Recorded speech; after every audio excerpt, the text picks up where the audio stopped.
Hello and welcome to Agents of Nonprofit. My name is Alexander Laba, and I'm here to speak with everyday superheroes helping nonprofits. Joining me today is Diana Coyle to talk about nonprofits as a abstract, as a philosophy. I'm not quite sure what the title is going to be. We'll figure it out as we go along. But Diana, thank you so much for joining me today.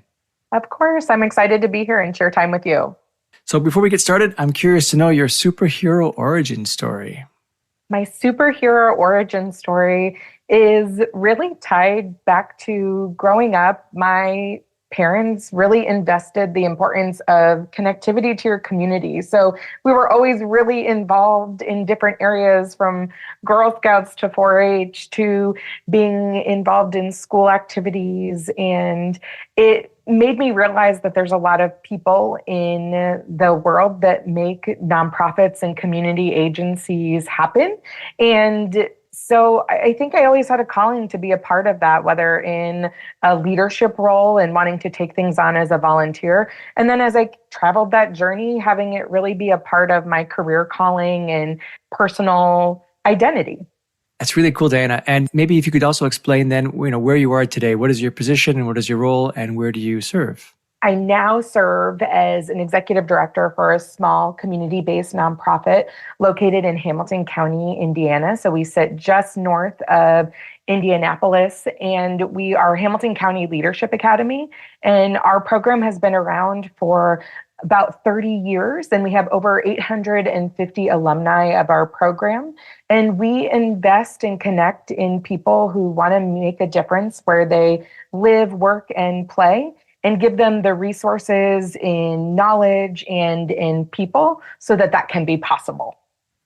Awesome. So we did the pre-show for this podcast episode. We thought about the topic, more of an abstract philosophical topic of nonprofits in general. And I think that was interesting to me because I find I jump sometimes straight into various topics without looking at nonprofits as a holistic diagram or landscape. And so what I was hoping to discover with you here today was a bit about what that landscape looks like. And I figured we could start by talking about just different kinds of nonprofits that exist in the world today, categorizations of any kind, just to give us that picture so we can then start going into some of those details later on.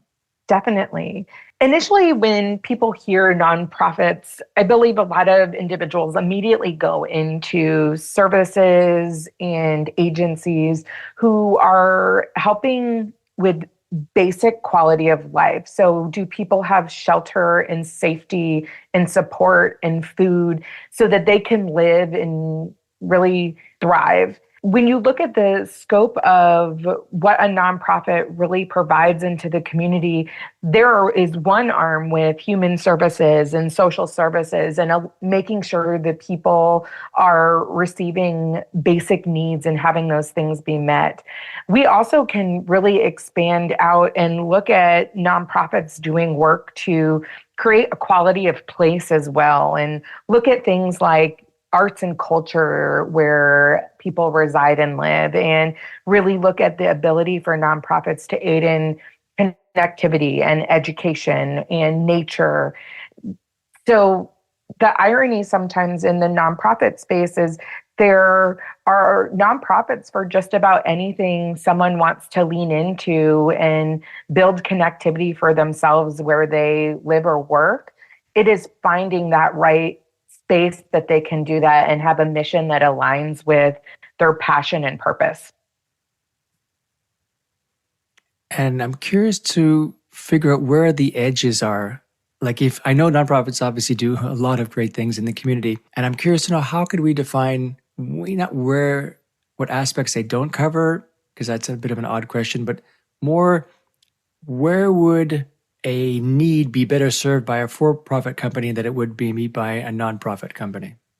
When you are looking at the broad baseline, a lot of experiences and opportunities sit, like you're sharing, in that for-profit, so that private sector, the government sector, and then the nonprofit sector. And a lot of what it looks like is your nonprofits are supporting where there may be a gap in the community for the private and government sector.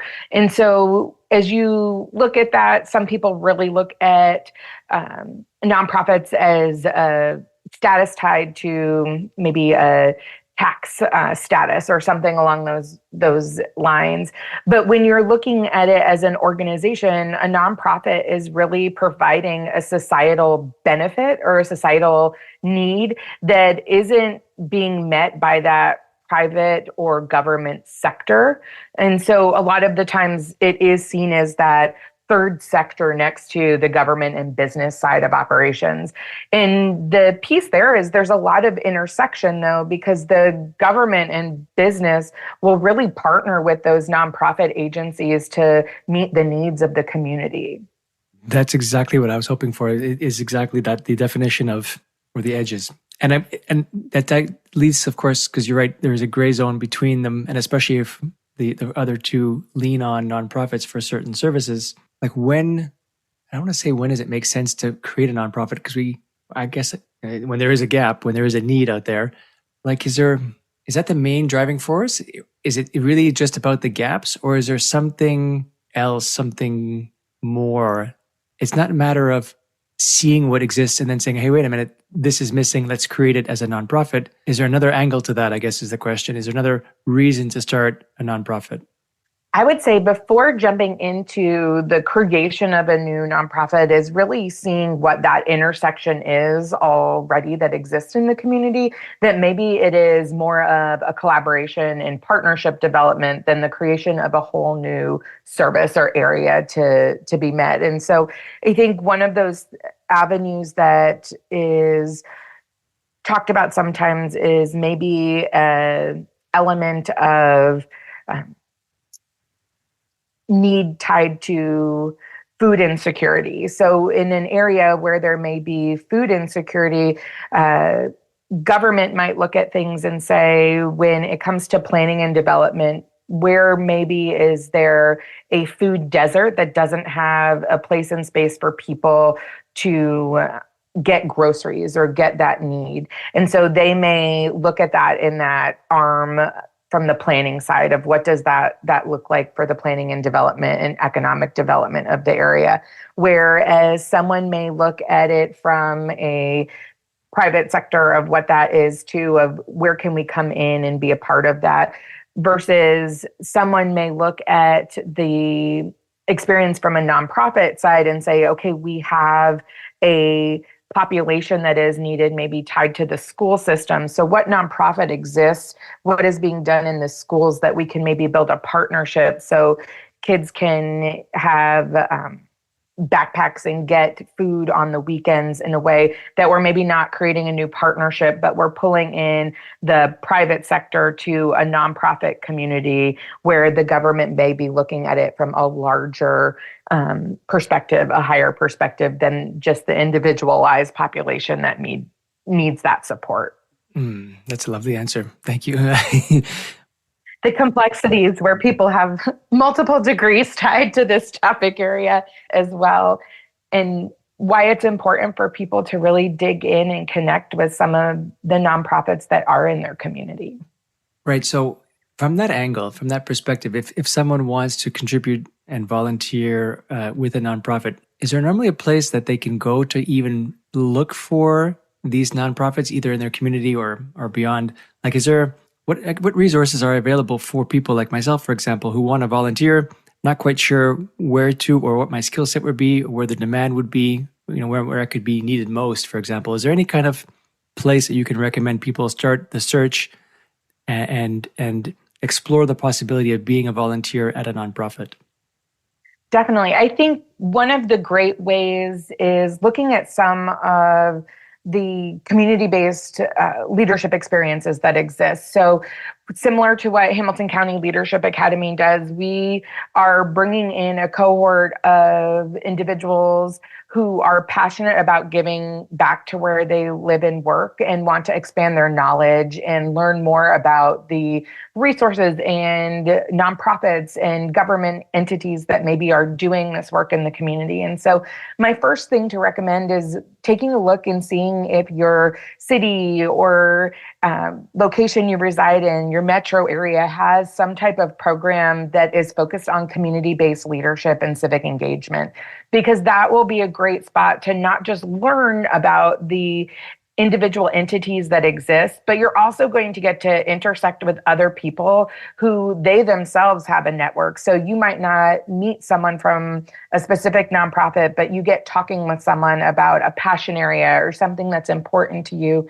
Maybe you're talking with someone about a resource in music therapy, and they're able to say, well, we didn't meet someone here, but I know someone who does music therapy and I can connect you. And so that's very much the grassroots way I think a lot of people enter into nonprofits is finding a passion area, having conversations with people in the community, and being able to find who that maybe easy, direct connect might be so that you can identify the next step. But another avenue is some cities and governments have platforms where they are community service platforms, that it's that first access point to see what nonprofits are seeking volunteers to maybe do food distribution. Another great time of year to take a look at nonprofits in your community is around holidays or specific start and end of school times, because usually that's going to bring awareness and timeframes that are high need for the community to really dig in and get people involved and invested in ways that they can share that time, talents, and treasures. And so that's that important piece, is also figuring out how you want to be engaged. Are you wanting to share your time as a boots on the ground volunteer person? Are you wanting to invest and really share the treasures and financials that you may have to give back to the community? Are you someone that in your career pathway, you're a marketing expert and you want to be able to go to a nonprofit and say, I want to help with your social media and marketing and do that in an in-kind way? And so there are a lot of avenues for involvement. And before jumping in for a specific platform to find, I would really encourage people to figure out, what is it that I want to do? And then taking a look at your city or town and what resources already might exist. And that's the great thing about, I think, Google and social media and different search engines. It's so easy to type in a topic area and where a city might be to find what may already be a platform there, and then assess who you may know that could be an entry point for you. There was something you mentioned about skills that caught my attention. And because I would think that the normal process would be, I've got certain skill sets. I think they could be useful to a nonprofit.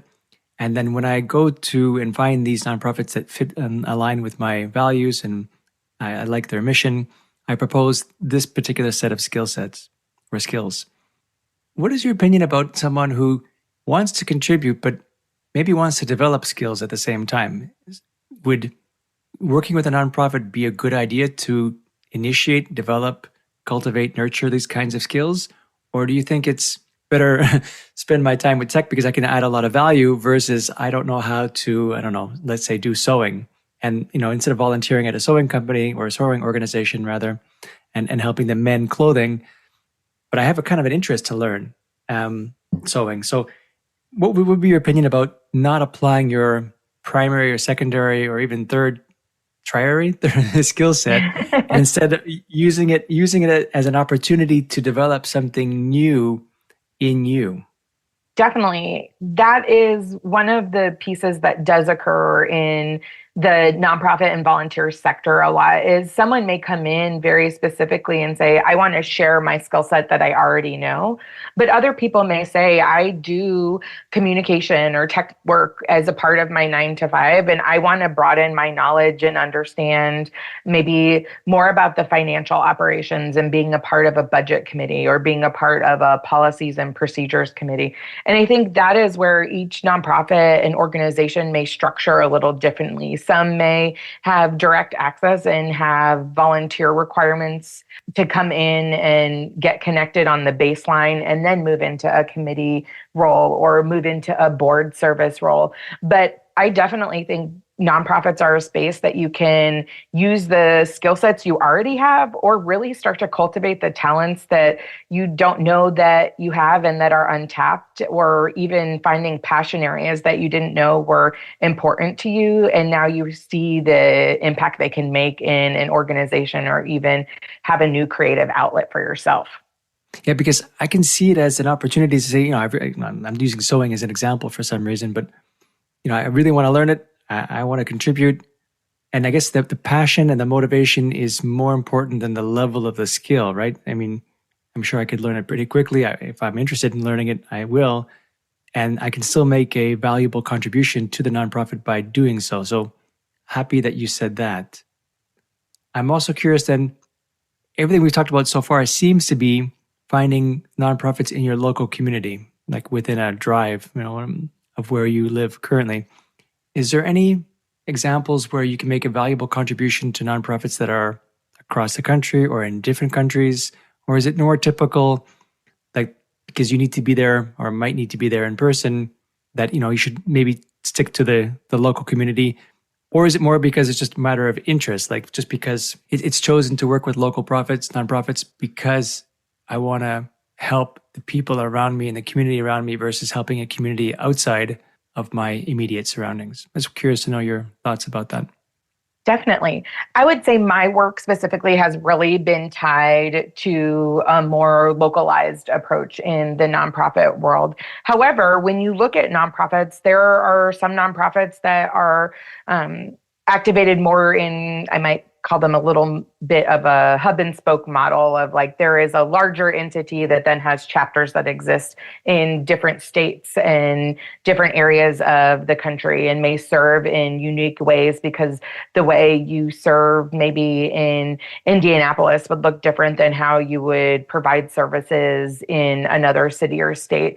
And part of that ties to the operations and advocacy. And so I think, too, where you're looking at making an impact, some of your work as you look on a more global scale could lead to a larger impact in advocacy work and bringing awareness. And sometimes it's not serving a community by literally serving them or creating, as you're saying, like the blankets or the needs in that way, but it's serving them by educating and advocating and helping elevate voices and experiences so that people have a baseline of understanding of the needs that may exist. And I would say that may be a initial access point for someone that wants to look at things on a more global scale, is seeing what that learning is that can take place, because the ability to serve a population is really wanting to make sure you're understanding the need of the population, not just to change the population. So how are you doing it in an authentic way and serving the group that needs support in a way that is elevating them, not coming in and feeling like you are savioring them or doing it in a way that is redefining who they are and what they do or anything like that. And I was curious as well then, is there any particular moment in time in your life or in the volunteer's life where it would make more sense to volunteer? Like I know my dad and my mom, for example, they volunteer because they're retired, they got lots of free time. I know people of all ages do volunteer, but is there any kind of criteria in general where is it like just based on desire, for example, or is there certain moments in life, certain stages or levels of happiness? I'm not even sure. I'm sure there are all kinds of criteria, but is there any what are the attributes that would contribute to someone saying that this is a good moment to volunteer, to be part of a nonprofit? I would say the understanding of time. When you look at the commitment level, is knowing where that access point is in your availability. So some, it may be a very regular investment in time. Other experiences, it may be several times a month. It may be only once a quarter. And so I would say figuring out what the experience is that is going to meet your available capacity, so to speak. I think one of the phenomenal things that in corporate America that has happened more and in other agencies and work environments is there is a lot more, I think, openness and desire and participation where people may get time each year to go and serve and serve in a way for a nonprofit. And that could be a potential service trip abroad and sharing your time in that way, or it could be very much a localized giving back 8 hours in your community where you work and reside. But the beauty of nonprofit work is it is always support needed. And I think nonprofits, as long as you're coming in with a desire and an understanding of how you can give, they will use your time and use your passion and energy in really rewarding ways. And so defining what that looks like for you is important, and finding agency that is going to fill your bucket and time. And so some people may say, I'm passionate about the arts because of what the arts have given me and provided me. And so I want to find nonprofits that align with that area. Or I know down the road, I would like to do XYZ as a career move. And so could I gain knowledge and capacity and connections through a volunteer experience to get a deeper understanding? And so I don't think there's a right time or a checklist of like, here are the things to complete.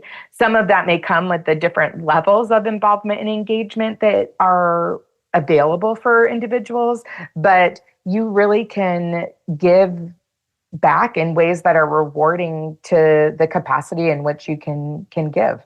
It's also can be a highly emotional experience as well. And I'm thinking of the time when I volunteered in San Francisco, and we're going back about 20 years ago at this point, to be a dog walker. This was just after the .com burst. I was looking for work. I had applied for like 100 jobs at the time, not a single callback because no one was hiring. Everyone was letting people go. And it was a tough time for me. So I said, you know what, I love animals. Let's try doing this dog walking activity, which I'd never done before. I never had a dog before. I knew I liked dogs, but I mean, the reward, of course, the dogs were happy and we had a great time. But for me, this was like kind of like an emotional support animal in a certain sense, so that, you know, the happiness of the animal made me more cheerful. So that reward is such an important aspect of this. It's not just me giving to the nonprofit, or in this case to the animal my time, but it's also the animal giving me time and giving me attention and giving me something in return. So I want to make sure that's mentioned because it's an important part of that whole volunteering aspect. It is. And it is where you will cultivate and hopefully maintain or amplify the impact that you can make in the community. But nonprofit work is really one of those avenues of you will invest in experiences and you will grow.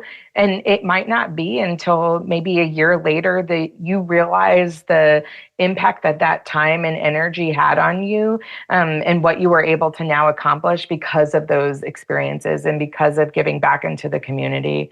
And that's really where that impact of quality of life and quality of place take shape in the nonprofit world, as you can give back, but you're also bettering your community, bettering yourself, bettering the organization you're volunteering with.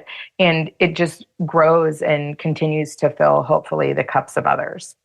And on that note, the cups of others, I know that mentorship is a big part, maybe not a big part, but a part of nonprofits in the sense of either you can find a mentor, become a mentor for someone else, you know, if you are learning a new skill, like sewing, for example, take my example, you know, I would want to find someone who is someone who can actually sew and teach me along the way. So there's this aspect of mentor and mentorship with nonprofits that I find is very wonderful. I'm curious to know if is that something that is commonly found? Is it precious in that if you do find it, you should definitely take advantage of it? Or is it random where some organizations have it and some don't?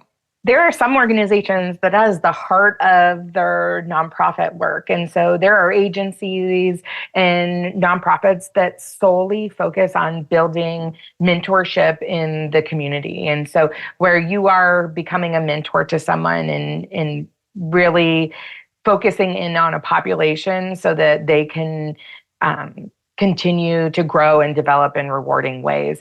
The other side of that is, I think in really organic ways, mentorship does happen in the nonprofit space and allows for people to learn from peers and learn from individuals who have really shaped the community and learn from leaders who are trying to better the world and better the experience for others and model the way of what that looks like and have a kind of leader's heart for passion for making things better from others.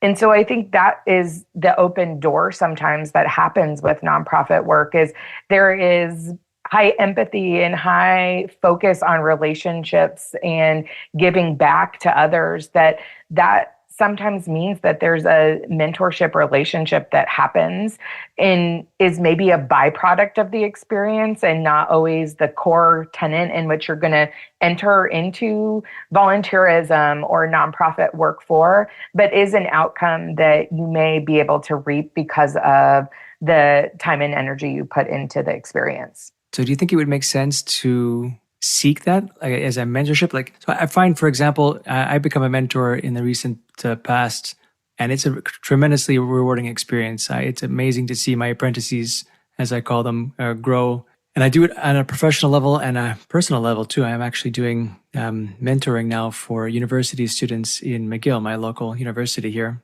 So there are university students looking for advice on how to be better prepared for post-university in the real world and work. I do that on the personal side, and then the professional side, I've now coached certain students who are Salesforce consultants looking to get better. And I find also that's a tremendously rewarding experience on both accounts. And I'm curious to know, would it be a good idea, or would you recommend, let's say, someone who just wants to be a mentor to work with nonprofits? Or is like, I've never thought about applying that my mentorship ability at a nonprofit, right? To me, it's maybe I'm not there yet, or my mind space isn't there, or I haven't thought about it. But I'm curious to know, like, if you wanted to be a mentor, would working with a nonprofit be a good idea, or does it make more sense to just continue what I'm doing kind of thing? I'm looking for personal advice. No, definitely. The personal advice.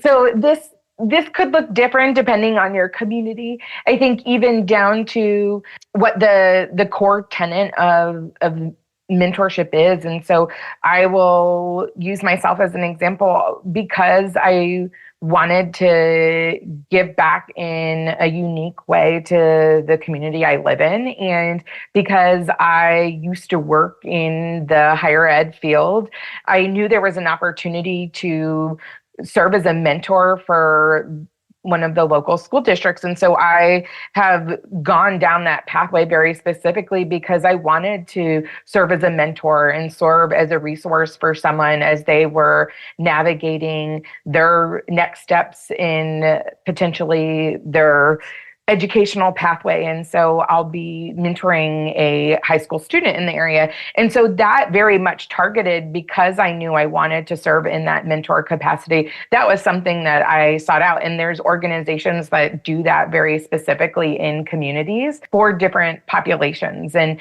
if there's that arm, I think the school district or local boys and girls club or experience to youth mentoring initiatives, a lot of areas do have that. And I think that is the ability for you to figure out how you want to mentor someone. And so I think back to, as I referenced, being involved in Girl Scouts and 4-H. We had volunteer leaders growing up who did it in that way for a very specific skill set that they had that they wanted to share and grow and develop the potential in youth. And so they volunteered in those arms. I think the evolution as you get older and look at populations that might not be tied to youth, it may be harder to find pipelines for mentorship because it might not be as direct as a nonprofit's mission statement to provide mentors for youth in the community, but that it is available in that way and may be taking shape in career areas or individuals who are passionate and have knowledge tied to finances. Nonprofits always may need your expertise and knowledge. And so in an offshoot, you could end up building a mentor relationship with staff members, volunteers in those organizations because you've been able to teach them and have a shared impact in the organization too. That makes sense. So I need to find a nonprofit then that works with Salesforce, and then I can help them be mentor toward them. This is more of a, as we're going along these questions, I'm also thinking about something that's a bit more outside the lines. And okay, I'll use a personal example because that works. For that, for the dog walking when I did in San Francisco. So I stopped because I ended up moving away from San Francisco. I had to come back to Montreal. And that was the reason why I stopped. But if I was going to remain in San Fran, I would have stayed and continued doing dog walking. And I'm just curious to know, like, or what are the criteria that someone should ask themselves to say, you know what, I'm not really adding any more value to the nonprofit. My contribution has diminished, or obviously my time has diminished, or the other priorities in life. But those are obvious answers. I'm thinking more of I'm not really seeing either the benefits to the community that I'm introducing, or vice versa, that I'm not getting that emotional connection. And like, is there ever a moment where, or what are the criteria, I should say, that a person should say, you know, maybe it's a better use of my time to look either at another nonprofit or just stop contributing toward this nonprofit for a certain period of time, for example? And in the structure, sometimes those are dictated by bylaws and other governing documents if it's more of a formal role. So if someone's sitting on a board experience or they are serving on a committee, that time frame may be finite because of operationally how that is structured and set up. As a volunteer, I think knowing if it is a time to sunset and you're saying, I have been working with this local food pantry for 10 years, and I think I have given my time and energy in a rewarding way, in an impactful way, and I'm ready to find something else to share my time and talents with. I think that's part of the pipeline and the pathways that people travel in the nonprofit sector. And I think that's a little bit of how can you also fill your seat in some sense in that mentor role. So if you are transitioning out, are there others that you can be ambassadors for to fill those volunteer seats if they're needed? But there's also the need to make sure, as you're having this mutually, hopefully beneficial experience as a volunteer, that you are putting in and getting a positive buyout from that, whether that's, as you referenced, like you felt great because you were walking the dogs and it was this rewarding experience for you, but you also knew you were doing something good in the community you lived in because there was a need for that support. And I think if you ever are questioning how you are supporting an organization's mission or how you are being able to make an impact as a volunteer, that's when you may need to look at what other avenues are out there. Or I think you reference sometimes it can be a heavy time. And if you're doing work in advocacy, maybe for foster care or looking at food insecurity in areas that it can be heavy, and you may, for your well-being, want to process that with someone else of how can we be solution focused in that way. You may find other avenues to engage in more advocacy work than being hands on the ground serving a community. And so as you're searching for nonprofit work or searching for nonprofit experiences, it's important to know how you can serve in a rewarding way for them, but also know what does that rewarding way look like for you. And it could be that for a period of time, it is very much the hands on the ground and learning more about how you can best serve the community. But then you could end up moving into maybe a board position where you're able to take more of a visionary approach because you now have a deeper understanding of how the operations look and how you can be more efficient and effective and where you could elevate an organization to go down the road and how they can continue to serve the community in even more impactful ways. And I think that's my rose-colored glasses. I never want someone to feel like they're not getting the positive experience from their volunteer work.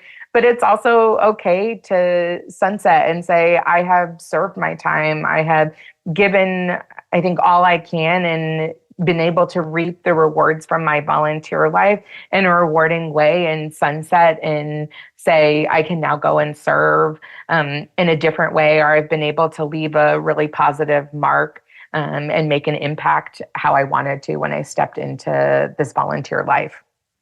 Yeah, I totally agree. That's a great moment to start questioning. The flip side of that question is, how do you then, as a volunteer, make the most out of your time at the nonprofit? I know that's a very broad question, but I'm curious, like, again, personalize it. Like I made the most because it was something, it was an emotional support that I needed and that I received. And I valued every moment I had with the animals. But a more general approach, as a volunteer, how do you really benefit from your time at a nonprofit? To me, there's a certain element of being mindful here, of just appreciating the moments you have supporting, helping, contributing. But I'm curious to know if you have any other factors or elements that you can think of that where, this is a moment in time where I'm going to be able to volunteer and I really want to make the most out of it. I want to contribute the most. I want to have the biggest impact. And, in order to do that, I can do what?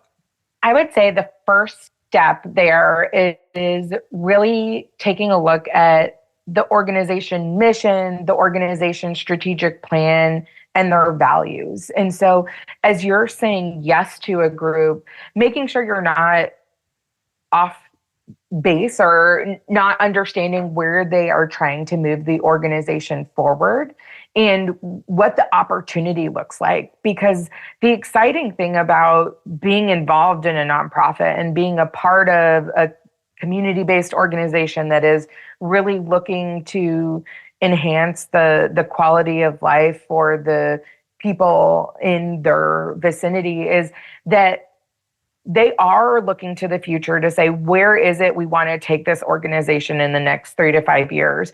And people being able to play a role and be an impact in that way. And so I would really, if you are looking for what that looks like or how to best articulate that, take a look at websites and see what these nonprofits have as strategic plans, or take a look and say, what are they saying this value is? And for Hamilton County Leadership Academy, we have value of community learning and strategic flexibility. And so when we're bringing in people to our cohort, or when we're bringing in our board or committee member volunteers, we are offering that out so that there are beacons of understanding of, this is what you will reap as a part of this experience. We will help you build and connect to the community. We will give you new competency and information so that you can learn and listen with an open mind and create a space of kind of shared connection with your peers. And then we also know as nonprofits, as leaders, we need to be strategically flexible. We're not just going to encourage change for not relevance, but we have very much this change is happening because there's a intentional reason, and we know we need to move forward. And so as you're looking at a nonprofit experience, how are you figuring out what those bucket fill moments are for you? Do you want to create more community impact? Are you someone that wants to be able to share that they've packaged over 1,800 meals in the last year? What are those value points for you in defining what that success looks like? Awesome. I love it. Okay, this is going to really, really seem like an odd question to end our session, but because we're talking about nonprofits filling in the gaps, can you imagine a future? Is it possible? Is it where there's a future at some point in time where those gaps don't exist anymore, where the need for building and maintaining nonprofits at least is so non-consequential because the private sector and or the government sector has filled in what the nonprofits are doing today, that there isn't a need for, it's a really, I know this is an odd question, but I'm curious to know your perspective. Like, would that be a good thing? Because in a sense, I would say yes, because that means there's no gaps. Everything's being taken care of as it should be. There's no need for a nonprofit, but maybe you have a different perspective on what is a, utopian state look like? Where do nonprofits fit in a utopian state?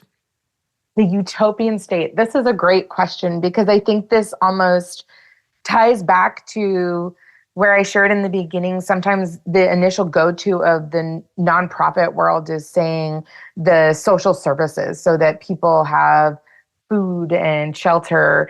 and are healthy in those arms. And so if those global pieces are solved in society, I still believe that those aspects of quality of place will still be entities that need nonprofit support, whether that is coming from avenues of community development and avenues of even needing mentorship so that people can have a sense of belonging in the community that they are a part of, or that there is a shared community that's even being offered to where someone resides. I think of things like museums and performing art spaces. Those are nonprofits that are aiding in the quality of place. And I think if we were able to solve a lot of aspects tied to the human services piece of nonprofit work, I still think we would be able to utilize nonprofits that are tied back to kind of those community societal benefits that no matter how utopian it would be, we would still need some of those to create community and create intentional space and place for people. And it could just mean, because I love the aspect of community hubs that nonprofits offer and see those benefits and want those to always be a core element, even as we look to the future in a utopian state. Yeah, that makes total sense. Awesome. This has been great, Dan. I wasn't quite sure where we were going to go with this, but I love this conversation. It's a great all-arounder. And I'm curious. Well, I'm curious. I'm sure people are curious and would want to get in touch with you, maybe for some follow-up questions. Where can people find you online? Definitely. So I would love to connect on LinkedIn or any of the pathways. But if you want to connect with me specifically, you can visit me at www.hcla.net. And that is our Hamilton County Leadership Academy website. And my email is on there. And I hope it gives a snapshot into what HCLA is and how community-based organizations are connectors in helping people find places, spaces that they can give and volunteer and share their time and talents. Awesome. Diana, thank you so much for joining me today.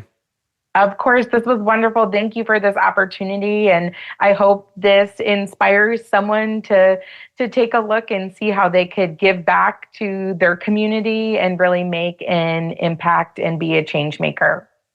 Absolutely. All right, that's it for today. I'm Alexander Lapa, and I hope you join me again in the next Agents of Nonprofit.